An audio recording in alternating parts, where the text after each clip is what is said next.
تو آج کا درس جہاں سے ہم شروع کرنے جا رہے ہیں وہ اگلا باب ہے۔ باب قول النبی صلی اللہ علیہ وسلم ویل للعرب من شر قد اقترب۔ یہ باب امام بخاری رحمۃ اللہ علیہ نے جو ہے کتاب الفتن میں باندھا ہے، اور اگر اس باب کی طرف دیکھا جائے تو اس باب میں بہت ساری چیزیں ایسی ہیں کہ 3 باب بیان کرنے کے بعد امام بخاری نے چوتھا باب باندھا ہے۔ باب قول نبی صلی اللہ علیہ وسلم، نبی کریم صلی اللہ علیہ وسلم کا یہ فرمانا وائل للعرب، وائل عربوں کے لیے وائل ہو، من شر، اس شر کی وجہ سے، قد اقترب، جو انقریب آنے والا ہے۔ چونکہ جب ہم قرآن اور حدیث کی طرف نظر دوڑاتے ہیں تو کسی لفظ کے کئی معنی ہوتے ہیں،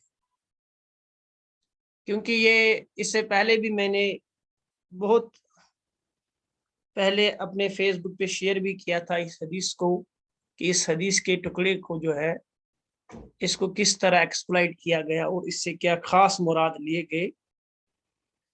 وہی فرق ہوتا ہے کہ کوئی چیز سوشل میڈیا سے پڑھی جائے اور کوئی چیز استاد سے پڑھی جائے۔ اگر ہم دیکھیں گے وائل کا جو لفظی ہے یہ 3 بہت سارے معنوں پر آتا ہے، یعنی اس کے کئی معنی ہیں۔ ان میں 2-3 معنی میں آپ کو بتاتا ہوں جن کے لیے اکثر استعمال ہوتا ہے۔ سب سے پہلے وائل، یعنی جس کو وائل بولتے ہیں، یہ لفظ جو استعمال ہوتا ہے عربی میں، یہ ایک جہنم کی وادی کا نام ہے، جہنم کی گاٹھی کا ایک نام ہے۔ جس طرح آپ سورہ جاسیہ کی آیت میں دیکھ سکتے ہو، وَيْلٌ لِكُلِّ أَفَّاكٍ أَثِيمٍ، سورہ جاسیہ کی آیت نمبر 7 میں۔ آپ ساتھ ساتھ لکھتے جاؤ، میں ساری چیزیں یہاں پر نہیں لکھتا، کہ وائل ہو اس کے لیے یہ جو اللہ تعالیٰ فرماتے ہیں، یعنی ہر ایک جھوٹے، ہر ایک گناہ گار کے لیے وائل ہے۔ تو یہاں جہنم کی جو ہے، اس سے جہنم کی گاٹھی مراد لیا گیا ہے۔ اسی طرح اگر دیکھا جائے سورہ مرسلات میں یہ کنٹینیو آیت آتی رہتی ہے، وَيْلٌ يَوْمَئِذٍ لِّلْمُكَذِّبِينَ، جھوٹوں پر جو ہے آج کے دن ان کے لیے جہنم ہے، ان کے لیے وائل ہے۔ یہ تو کم سے کم اس میں 5-6 بار آیا، 1 2 3 4 5 6 7 8 9 10 بار آیا سورہ مرسلات۔ تو وہاں پر بھی یہ لفظ استعمال ہوا ہے، جیسے کہ آپ نے اس لفظ کا معنی وہاں پہ دیکھ لیا۔ اسی طرح وائل للمطففین، جو لوگ ناپ تول میں کمی کرتے ہیں ان کے لیے بھی وائل ہے، یہ بھی سورہ مطففین میں ہے، یا وائل یومئذ للمکذبین، وہاں پر بھی اس معنی میں استعمال ہوا ہے۔ تو یہ قرآن میں جہنم کے معنی میں استعمال ہوتا ہے، ایک معنی ہے۔ اسی طرح اگر دیکھا جائے بہت ساری جگہوں پر جو ہے قرآن نے اس کو جو استعمال کیا ہے، کہ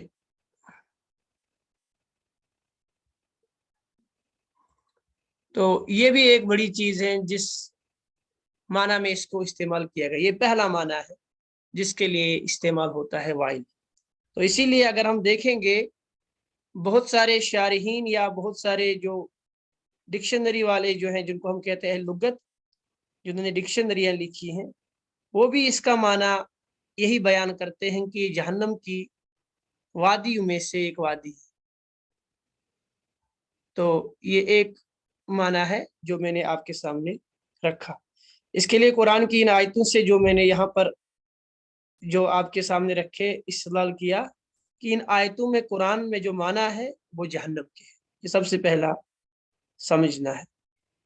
اور کچھ کتابوں میں اس کا جو ہے اور ایک معنی ہے جس کو ہم کہتے ہیں ہلاکت